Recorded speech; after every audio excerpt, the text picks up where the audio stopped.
Imagine stepping into a world where the Fantastic Four aren't just superheroes, but style icons too. Marvel's reboot, The Fantastic Four, First Steps, brings back the first family of superheroes with a fresh twist. And it's the costumes that truly steal the show. The slick, futuristic Fantasticar, Ralph Ineson's planet-devouring Galactus, and a standalone MCU movie that doesn't require any prior knowledge. These are all highlights. But the real star of the show is the 1960s-inspired wardrobe that elevates these heroes to new heights of fashion. The film's stunning costumes are the brainchild of British costume designer Alexandra Byrne, who has already made her mark on half a dozen MCU films. From Thor's Asgardian armor to Doctor Strange's sentient cloak and Star-Lord's iconic red leather jacket, Byrne's work is legendary.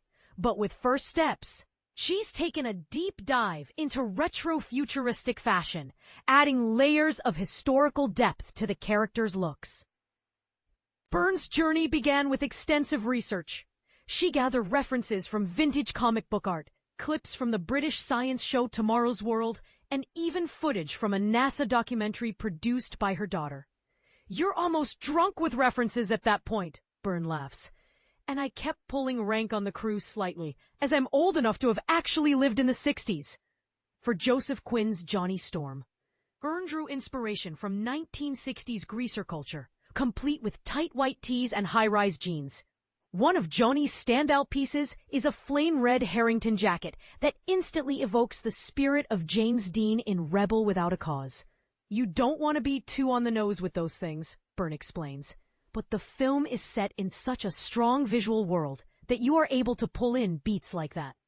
Pedro Pascal's Reed Richards, on the other hand, borrows from the classic suits and side parts of Hollywood legends like Cary Grant and Gregory Peck. Reed doesn't really have a sartorial sense, Byrne says. The code of dress for men in the 60s was shirt and tie.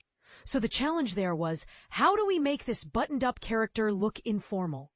Byrne's solution? Cardigans. Whether a navy shawl collar or a checked V-neck, knits were used throughout the film to soften Reed's tailored wardrobe. Checked patterns abound in his wardrobe, from his silky pajamas to his winter coat, all meant to invoke the taut grids of graph paper. It's all in that world of science, she says. Reed's ties, too, each bear specific patterns, and were all custom-made for the film. "We just couldn't find the right shapes, the right tones, the right patterns," says Byrne. Her favorite tie of the movie, however, is a mile-wide psychedelic chevron number worn by Paul Walter Hauser's scene-stealing pseudo-villain Mole Man. "That was actually a vintage tie we found and adapted," says Byrne, and his checked suit is from the 50s. But here's where it gets controversial. The true triumphs of the film are undoubtedly the Fantastic Four's ocean blue uniforms. "I really wanted to do the suits differently this time," explains Byrne. "And knitted ribbed suits seemed a good way to go. You can't do a whole suit that way, though. It needs to have some Reed technology, otherwise it's just a knitted onesie." Byrne is a pioneer in modern supersuit design. Several years ago, she developed a stretch-dimensional print on a fabric called Eurojersey, which allows designers to mimic textures including Kevlar and leather. But because this film has a retro look, I thought we should use techniques that predate that invention, Byrne says. So we looked at 60s sci-fi, where suits are much cruder. We didn't have technical fibers back then, so instead, I looked at 60s ski wear, which had lots of ribbing and stretch built in. To bring her knitted vision to life, Byrne called on frequent collaborator Lyria Pristine, a technical knitter who previously wove Tom Hiddleston a clutch of vintage-tinged knitted ties for Loki. Pristine uses a machine from German brand Stoll to create her incredible sculptural knits. "Because film goes so fast, handmade can be tricky," Pristine says. "But Alexandra always tries to incorporate my work in new, exciting ways." In this case, Byrne wanted the top element of the suits to be knitted, with a knit effect fabric used below the shoulders. She'll have these big ideas, and then we need to figure out how to make them work. Marvel, thankfully, has a hefty development budget, which allowed Pristine to invest time and money into her fabric and color research. I could sample quite a few yarns to see what worked best, what had the stretch we needed, and what looked best on screen, she says. For that, I worked a lot with Italian mills like Filati B. Miva, companies that have long histories with fine-gauge knitwear. The team fabricated 90 suits in total, around 30 for each human character, as well as the mini supersuit for baby Franklin Richards at the end of the film. With its little booties, says Pristine. The knitter also made some civilian clothes for First Step's surprising menswear MVP, The Thing. Eben Mossbackrack's motion-captured Man Mountain. Because you can't source knitwear that big, she says, I made some massive V-necks, which a cutter gave us the pattern for.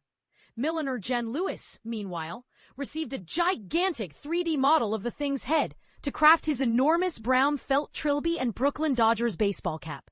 The Thing is CG, says Lewis, but we still need to make the physical costumes, so when it crosses over to the visual effects department, they can put them in. Byrne explains that there is no locked-off recipe for digitizing practical clothes in film. We made all of the clothes for The Thing, and we had an articulated form that we dressed on set, so everything was there in camera. And the model was also scanned on set, so they had a digital file. But then it goes to post-production, and decisions of what elements they use are made there. It's always a mixture. British clothiers Taylor also created a couple of custom pieces for The Thing, and were similarly sent a 3D model of his frame to work on. But Byrne credits her very talented cutter, Soizic Quentin de Coupigny, with making most of the large-scale suiting look realistic. The way Soizic described making clothes for The Thing, even down to his shirts, Byrne says, was that you had to throw out everything you already knew about cutting and start afresh. Because of his shape, we had to have lots of darts and seams in places we normally wouldn't. So I'd been sticking to a lot of plain fabric to hide them. But Byrne ultimately couldn't resist making The Thing a plaid jacket from this amazing fabric I found, she says. I was worried it would end up a mass of diagonal checks and weird angles, but Soizic made it work. It's a work of genius. The Thing has the greatest menswear hits of the movie. Aside from his red plaid jacket, there's a cool cornflower crewneck tucked into a pair of slim buckle-belted selvage jeans, a classic two-tone gab jacket, a houndstooth sweater vest, and a slim cuff collection of rock-bod baggy shirts. But the best piece in his wardrobe? A pair of enormous, heavy-stepping Red Wing boots. I think Reed found a cobbler and said, "Look, he loves these shoes. Please make him a pair," says Byrne. Because with The Thing, you realize that the way his hands work would make it really difficult for him to do up shoelaces or buttons. So, we had to think about how Reed would have created or found something that worked for him. Really, you could make a whole film just about what The Thing wears and how he gets dressed. And this is the part most people miss. The Thing's wardrobe is a masterclass in practical fashion. From his plaid jacket to his Red Wing boots. Every piece is thoughtfully designed to accommodate his unique physique and needs. It's a testament to Byrne's attention to detail and her ability to blend historical accuracy with futuristic design. Now, here's a thought-provoking question. Do you think the Fantastic Four's retro threads will hold up when they join the MCU proper in next year's Avengers Doomsday?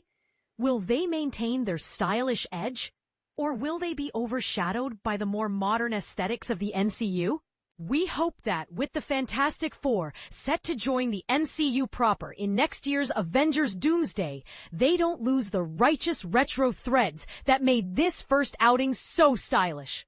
Let us know your thoughts in the comments.